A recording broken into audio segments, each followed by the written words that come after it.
রাজনীতিতে নতুন দিনের শুরু, তারই নিদর্শন রাখলেন বিএনপি চেয়ারম্যান তারেক রহমান। জাতীয় নির্বাচনে ভূমিধস জয়ের পর প্রধান প্রতিদ্বন্দ্বী জামায়াতে ইসলামী ও এনসিপি প্রধানের সঙ্গে তাদের বাসভবনে গিয়ে সাক্ষাৎ করে দিলেন সৌহার্দ্যের বার্তা।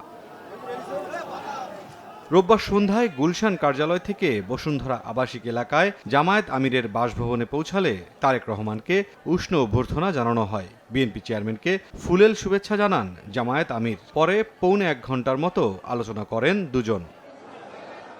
তারেক রহমান ও ডাক্তার শফিকুর রহমানের সাক্ষাৎ নিয়ে ব্রিফিংয়ে জামায়াত জানায়, নতুন বাংলাদেশ বিনির্মাণে একসঙ্গে কাজ করবে সরকার ও বিরোধী দল।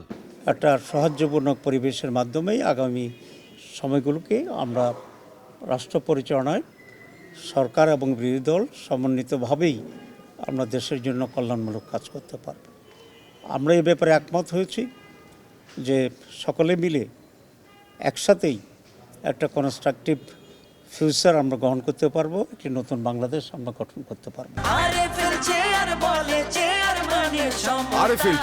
ক্ষমতার নয়, সমতার চেয়ার। পরে রাজধানীর সার্কিট হাউস রোডে এনসিপি আহ্বায়কের বাসভবনে যান বিএনপি চেয়ারম্যান। তারেক রহমানকে স্বাগত জানিয়ে শুভেচ্ছা স্মারক হিসেবে এনসিপির প্রতীক শাপলা কলির কাঠামো ও জুলাই যোদ্ধার একটি চিঠি উপহার দেন নাহিদ ইসলাম। পরে উষ্ণ পরিবেশে প্রায় 1 ঘন্টা কথা বলেন দুজন।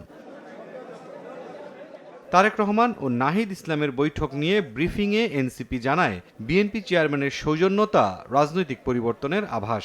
ফ্যাসিবাদ বিরোধী সব শক্তিকে নিয়ে দেশ গঠনের বিষয়ে ফলপ্রসূ আলোচনা হয়েছে। আজকের এই নির্বাচন পরবর্তী সৌজন্যমূলক সাক্ষাৎ বাংলাদেশের রাজনৈতিক সংস্কৃতিতে একটা পরিবর্তনের আভাস আমাদেরকে দেয়। এই সৌজন্যতার মধ্য দিয়েই, সংলাপের মধ্য দিয়েই আমরা বাংলাদেশের যে কোনো সংকটকে আমরা সমাধানের দিকে অগ্রসর করতে পারবো বলে আশাবাদী। সবাইকে নিয়ে দেশ পরিচালনার যে বার্তা দিয়েছিলেন তারেক রহমান, এই 2 বৈঠকের মধ্য দিয়ে তা যেন অনেকটাই বাস্তব হয়ে উঠেছে বলছেন রাজনীতি সংশ্লিষ্টরা। মুরসালিন হক জুনায়েদ, সময় সংবাদ, ঢাকা।